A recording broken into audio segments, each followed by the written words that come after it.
លោកពូគាត់លួចខ្សឹបសួរខ្ញុំថាលោកគ្រូឥឡូវនេះដូចជារឿងខ្សោយហើយបាទ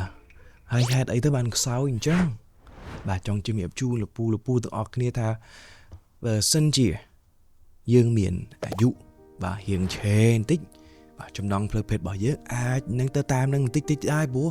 ចំណង់ផ្លូវភេទរបស់យើងមែនតើគឺពឹងទៅលើហូម៉ូន testosterone ប៉ុន្តែមួយទៀតវាលើសពីអាយុហ្នឹងណាបាទគឺពាក់ព័ន្ធជាមួយនឹងបាទបញ្ហារស់នៅរបស់យើងប្រចាំថ្ងៃនេះបាទដូចថាយើងមានជំងឺទឹកនោមផ្អែមបាទយើងមាន stress យើងធាត់យើងប្រសាស្រាហើយលើសពីហ្នឹងទៀតអត់ធ្វើលំហាត់ប្រាណទៅទៀតហើយមួយទៀតហ្នឹងគឺទទួលទានថ្នាំបាទ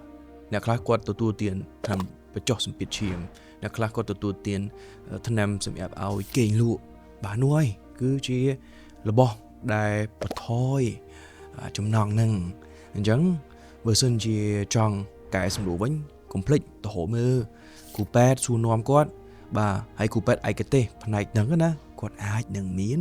ការជួយសម្រួលជូនលោកពូបាន